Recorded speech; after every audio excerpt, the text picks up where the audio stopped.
Hello learners, welcome you all on our YouTube channel Success with Economics. Today we are going to discuss taxation system. कर क्या है, कर व्यवस्था क्या है, गवर्नमेंट के जो सोर्स ऑफ इनकम है या गवर्नमेंट के जो सोर्स ऑफ रिवेन्यू हैं वो क्या हैं, उनमें मेन सोर्स ऑफ रिवेन्यू है टैक्सेशन। वैसे तो बहुत सारे होते हैं, कई सोर्स हैं, टैक्स भी है, फीस है, फाइन्स है, प्रॉफिट ऑफ पब्लिक एंटरप्राइज है, गिफ्ट है, ग्रांट है, but the main source of income is taxation. Taxation is the process of mean, ये देखिए, टैक्सेशन इज द प्रोसेस और means by which the sovereign through its law making body, law making body यहाँ पर क्या है, government, raise income to defray the necessary expenses of the government, की जो law making body है वो इस तरीके से क्या करती है, एक ऐसा प्रोसेस स्टार्ट किया हुआ है जिससे गवर्नमेंट अपने खर्चों को निकाल सके, और वो कहाँ से पूरा करेगी गवर्नमेंट, रिवेन्यू से, और रिवेन्यू कहाँ से होगी, टैक्स से। तो एनातोल मुराद इकोनॉमिस्ट रहे हैं बहुत फेमस, उन्होंने कहा है कि जो टैक्स है is a compulsory payment made by a person और firm to a government without reference to any benefit, कि कर वह आवश्यक भुगतान है, कर क्या है कि कंपल्सरी पेमेंट है जो एक व्यक्ति या फर्म द्वारा गवर्नमेंट को दिया जाता है। करदाता को सरकार से मिलने वाले लाभ का उससे कोई भी संबंध नहीं होता। गवर्नमेंट अगर पब्लिक वेलफेयर के लिए कुछ भी खर्च कर रही है तो इसका मतलब ये नहीं है कि हमने टैक्स दिया है इसलिए सरकार हमारे ऊपर खर्च कर रही है। टैक्स एक अलग थिंग है और पब्लिक वेलफेयर के कंसेप्ट से गवर्नमेंट जो एक्सपेंसेस करती है वो एक अलग चीज़ है। अब है बेसिक करेक्टरिस्टिक्स ऑफ टैक्स, जो कर की विशेषताएं हैं वो क्या है। Tax is a compulsory payment, अभी बताया मैंने कि कर क्या है, एक अनिवार्य भुगतान है, जिसके ऊपर सरकार ने टैक्स लगा दिया उसको देना ही पड़ेगा। Benefit are not the basic condition in tax payment, tax के बदले में बेनिफिट मिले ये कोई ज़रूरी शर्त नहीं है। It is A personal obligation, ये क्या है, एक व्यक्तिगत पेमेंट है, पर्सनल रिस्पॉन्सिबिलिटी है, कर देना व्यक्ति का एक निजी उत्तरदायित्व है। It is used for common interest, ये एक बिल्कुल क्या है, एक पब्लिक वेलफेयर का कंसेप्ट है इसमें, तो कोई भी विशेष व्यक्ति का इससे लाभ का कोई संबंध नहीं होता। लीगल कलेक्शन है, ये कानूनी रूप से इकट्ठा होता है। It is a periodic and regular payment है। इट हैज़ वाइड स्कोप, इसका विस्तृत area. No discrimination exist in tax payment, tax payment करते टाइम कोई भी किसी तरह का कोई भेदभाव नहीं होता। उसके बाद है ऑब्जेक्टिव ऑफ टैक्स, कि जो टैक्स सरकार हमारे ऊपर लगाती है उसके मेन ऑब्जेक्टिव क्या होते हैं। रेजिंग रिवेन्यू, गवर्नमेंट को अपनी रिवेन्यू ज़्यादा इनकम को प्राप्त करना होता है। गवर्नमेंट को अपने खर्चे पूरे करने के लिए देखो इनकम की ज़रूरत होती है, तो इसलिए इनकम हमें कहाँ से मिलेगी, टैक्स से। अब regulation of consumption and production, कि रेगुलेट करना, कंट्रोल करना, किसको, प्रोडक्शन और कंजप्शन को। नहीं तो हद से ज़्यादा, एक लिमिट से ज़्यादा देखो प्रोड्यूसर प्रोड्यूस करने लग जाएंगे, और एक कंज्यूमर भी जब उसको ये लगेगा कि वो टैक्स वगैरह तो है नहीं, वो जितना मर्जी मन करेगा उतना ज़्यादा खर्चे करेगा। एनकरेजिंग डोमेस्टिक इंडस्ट्रीज, अपनी इंडस्ट्री पर ज़्यादा से ज़्यादा इनक्रेज करने के लिए भी गवर्नमेंट कई बार टैक्स लगाती है बाहरी वाली कंपनियों पर। स्टिमुलेटिंग इन्वेस्टमेंट, इन्वेस्टमेंट को बढ़ाना है तो भी टैक्स लगाए जाते हैं।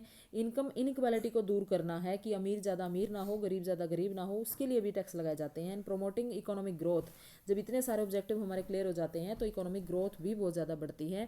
डेवलपमेंट ऑफ बैकवर्ड रीजन, जो पिछड़े हुए इलाके हैं उन पर सरकार क्या करती है, टैक्स को इकट्ठा करके उन इलाकों पर, उन एरिए पर जो पिछड़े हुए हैं उन पर खर्च कर देती है, जिससे उनकी भी डेवलपमेंट होती है। एंड इंश्योरिंग प्राइस स्टेबिलिटी, और ज़्यादा से ज़्यादा महंगाई ना हो, ज़्यादा से ज़्यादा मंदी भी एक इकोनॉमी ना आए, तो प्राइस स्टेबिलिटी को इंश्योर करने के लिए भी सरकार क्या लगाती है, टैक्स लगाती है। तो ये सारे के सारे ऑब्जेक्टिव हैं, पॉइंट्स यहाँ लिखे हुए हैं, एक्सप्लेन मैंने कर दिया है, आप इनको बहुत अच्छे से एक्सप्लेन कर सकते हैं। Then classification of tax according to the incidence of tax and according to the percentage of income being taxed.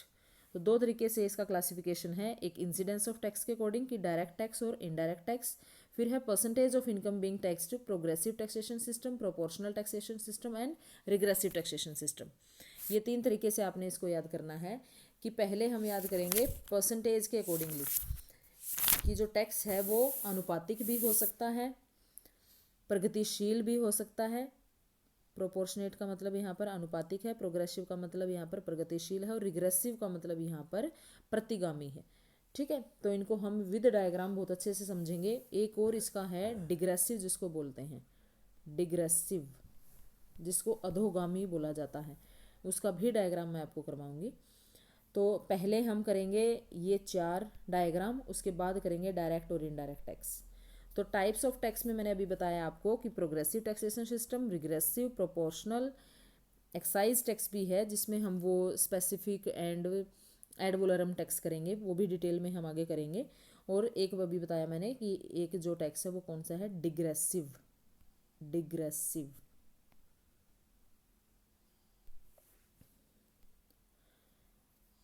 ये देखिए प्रोग्रेसिव जो टैक्सेशन सिस्टम है ये क्या कह रहा है, ये देखो अनुपातिक कर, प्रोपोर्शनल देखेंगे पहले। अनुपातिक कर क्या बोलता है कि जो आय के निश्चित अनुपात के आधार पर लगाया जाता है, सभी करदाता अपनी आय का समान अनुपात कर के रूप में अदा करते हैं। ये देखिए ये टैक्स बेस है और ये टैक्स रेट है, तो सभी एक ही टैक्स रेट पर एक ही टैक्स देते हैं, सभी 5% जैसे डिसाइड कर दिया है। तो जिस व्यक्ति की इनकम 100 रुपये है तो वो उस हिसाब से 5% देगा, और जिसकी 1000 रुपये है तो वो भी 5% अपनी इनकम का देगा। तो इनकम चाहे कितनी भी हो, अनुपात एक ही रहेगा सब पर, एक ही रेट, यानी कि 5% जैसे ये रेट है।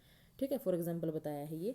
तो ये वाला डायग्राम आप कर लेंगे। उसके बाद प्रोग्रेसिव टैक्सेशन सिस्टम है, इंडिया में प्रोग्रेसिव टैक्सेशन सिस्टम है। कॉम्पिटिटिव एग्जाम के पॉइंट ऑफ व्यू से भी आप नोट कर सकते हैं कि भारत में कौन सा टैक्सेशन सिस्टम है, प्रोग्रेसिव, प्रगतिशील कर, जो इनकम के बढ़ने से बढ़ता है और इनकम के घटने से घट जाता है। ठीक है, तो इनकम बढ़ेगी तो टैक्स रेट भी बढ़ जाएगा, इनकम कम होगी तो टैक्स भी कम हो जाएगा। ये है इंडिया में टैक्सेशन सिस्टम, जिसका अमीरों पर ज़्यादा प्रभाव पड़ता है और गरीबों पर कम पड़ता है।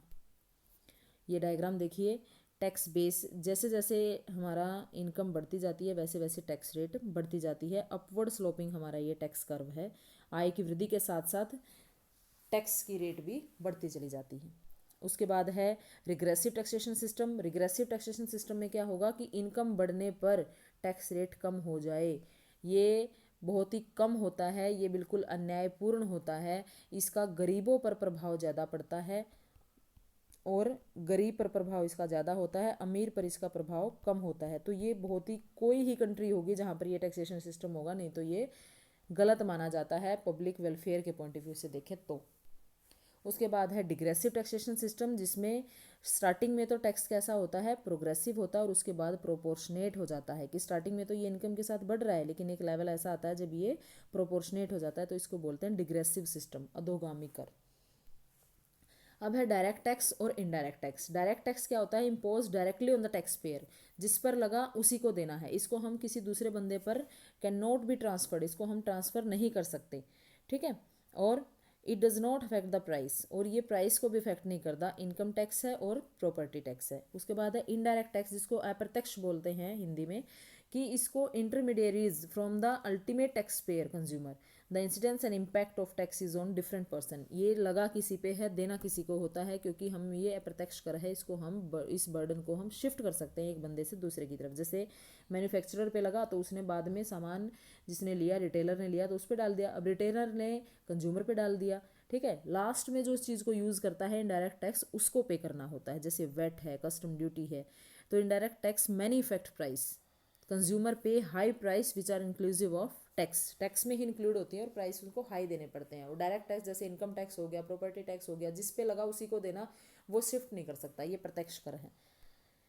डायरेक्ट टैक्स के टाइप देखिए, income tax, corporation tax, property tax, inheritance tax, gift tax, wealth tax.